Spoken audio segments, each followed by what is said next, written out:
ابو سعید رضی اللہ عنہ سے روایت ہے کہ وہ رسول اللہ صلی اللہ علیہ وسلم کے پاس آئے، آپ بخار میں مبتلا تھے، تو انہوں نے اپنا ہاتھ آپ کی چادر پہ رکھا، کہا ہے اللہ کے رسول آپ کا بخار تو بہت سخت ہے۔ آپ نے فرمایا بے شک ہمارا حال اسی طرح ہوتا ہے، ہم پر آزمائش زیادہ سخت ہوتی ہے اور ہمارا اجر بھی زیادہ ہوتا ہے، یعنی جس کی آزمائش بڑی اس کا اجر بھی بڑا، جس کی تکلیف زیادہ اس کا ثواب بھی زیادہ۔ پھر انہوں نے پوچھا اے اللہ کے رسول لوگوں میں آزمائش کے لحاظ سے سخت کون ہوتا ہے؟ آپ نے فرمایا انبیاء۔ کہا پھر کون؟ آپ نے فرمایا علماء۔ کہا پھر کون؟ فرمایا نیک لوگ۔ اب ہونا تو یہ چاہیے تھا کہ جو نیک لوگ ہوں، یا عام طور پر لوگ یہی سمجھتے ہیں کہ اگر ہم نیک کام کر رہے ہیں، عبادت کر رہے ہیں، تو پھر ہماری زندگی میں تو کوئی مشکل نہیں ہونی چاہیے۔ نہیں، مشکلیں ہوتی ہیں ان کی زندگی میں، لیکن وہ برداشت کر کے خوشحال ہوتے ہیں، وہ دل سے خوش راضی رہتے ہیں، اور وہ سمجھتے ہیں کہ ہر لمحہ ہمارا اجر بڑھتا چلا جا رہا ہے، لہٰذا یہ چیز ان کو اطمینان دیتی ہے، اور وہ اس پریشانی پہ پریشان نہیں رہتے ہر وقت، بلکہ اللہ سبحانہ تعالیٰ کی طرف رجوع کرتے ہیں۔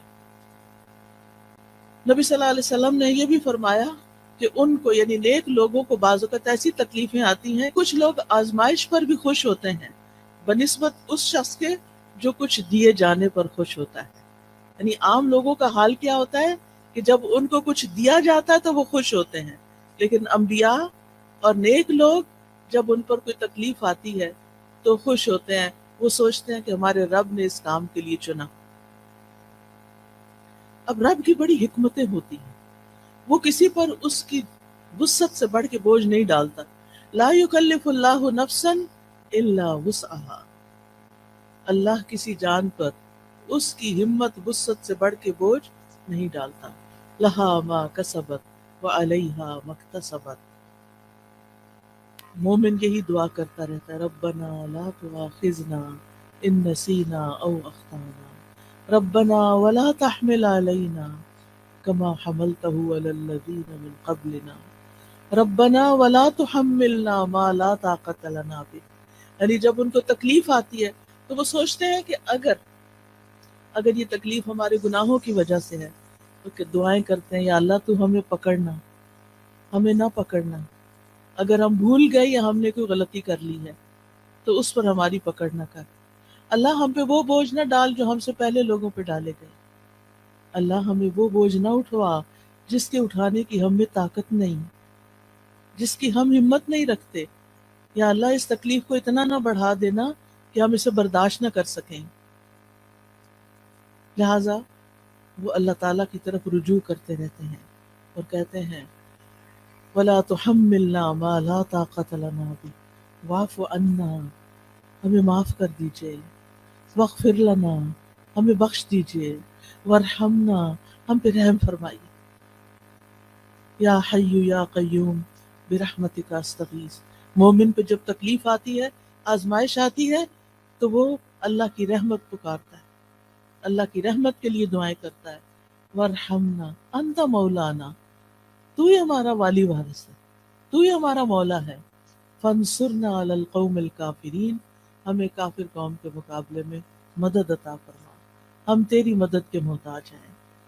اور اس میں آپ دیکھیے کہ اس قوم میں سب سے پہلے تو ابلیس آتا ہے، شیطان آتا ہے، جو وسوسے ڈال ڈال کے اللہ سے بدگمان کرتا ہے، تو یا اللہ ہمیں اس کے مقابلے میں طاقتور کر دے، تو ہماری مدد فرما، ہم پر رحم فرما۔ پھر اسی طرح ہم دیکھتے ہیں کہ نبی صلی اللہ علیہ وسلم ہر طرح کی تکلیفوں سے آزمائے گئے، یتیم پیدا ہوئے،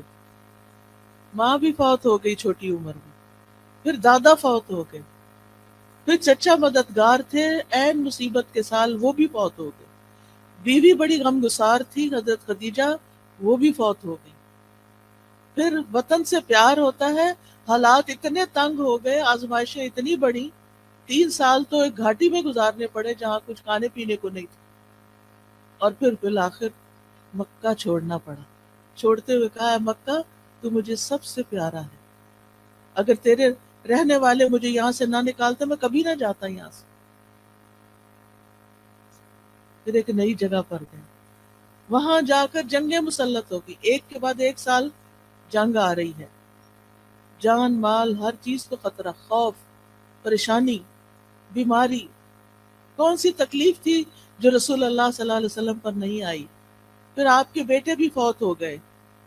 پھر حضرت ابراہیم جو چھوٹے تھے وہ پیدا ہوئے ماریہ قبطیہ سے، اور ان کی وفات پر آپ رو دیے، آپ کی آنکھوں سے آنسو گر رہے تھے۔ صحابہ بڑے حیران ہوئے کہ آپ بھی روتے ہیں۔ آپ نے فرمایا ان العین تدمع والقلب والقلب يحزن ولا نقول الا ما يرضى ربنا وانا بفراقك یا ابراہیم لمحزونون۔ آنکھیں روتی ہیں، دل غمگین ہوتا ہے، اور ہم وہی بات کہتے ہیں جس سے ہمارا رب راضی ہوتا ہے۔ دل میں غم ہے، آنکھوں میں آنسو ہیں، یہ منع نہیں ہے، یہ ہوگا، لیکن زبان سے کوئی ایسی بات نہیں نکالیں گے جو رب کو ناراض کرے۔ اور اے ابراہیم، تیری جدائی سے ہم بڑے غمگین ہیں، یہ تو ہمیں چھوڑ گیا ہے، ہمیں غم ہے۔ سوال یہ پیدا ہوتا ہے کہ یہ تکلیفیں آتی کیوں ہیں؟ کیا مقصد ہے ان کا؟ تو سب سے پہلی بات تو یہ کہ اللہ تعالی ہمارا امتحان لیتے ہیں۔ امتحان میں جو کامیاب ہو جاتا ہے اس کے درجے بلند ہو جاتے ہیں، اور جو فیل ہو جاتا ہے وہ نیچے چلا جاتا ہے۔ تو یہ انسان کو بلند درجے دینے کے لیے آتی ہیں۔ حدیث میں آتا ہے بے شک بندے کے لیے جب اللہ سبحانہ تعالیٰ کے ہاں ایک مقام مرتبہ مقدر ہو چکا ہوتا ہے، یعنی اس کو وہ بلند مقام دینا ہے، لیکن وہ بندہ اپنے اعمال کی بنا پر اس تک نہیں پہنچ سکتا، یعنی عمل اس کے کم ہے، درجہ اللہ کے ہاں بڑا لکھا ہوا ہے کہ اس کو یہاں تک پہنچنا ہے، تو اللہ تعالیٰ اسے اس کے اپنے جسم میں یا مال میں یا اولاد کی آزمائش میں ڈال دیتا ہے، کیونکہ اللہ نے اس کو بلند درجہ دینا ہوتا ہے۔ اب انسان سوچتا ہے کہ اور لوگ تو مزے سے جی رہے ہیں، ان کو تو کوئی تکلیف نہیں، وہ تو آرام سے چل لیتے ہیں،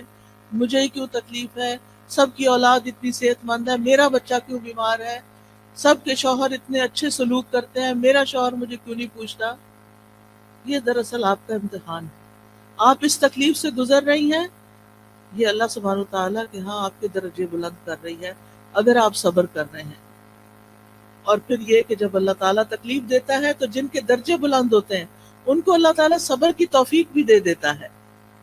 حتیٰ کہ وہ اس مقام تک جا پہنچتا ہے انسان جو اللہ کی طرف سے اس کے لیے پہلے سے مقدر ہوتا ہے۔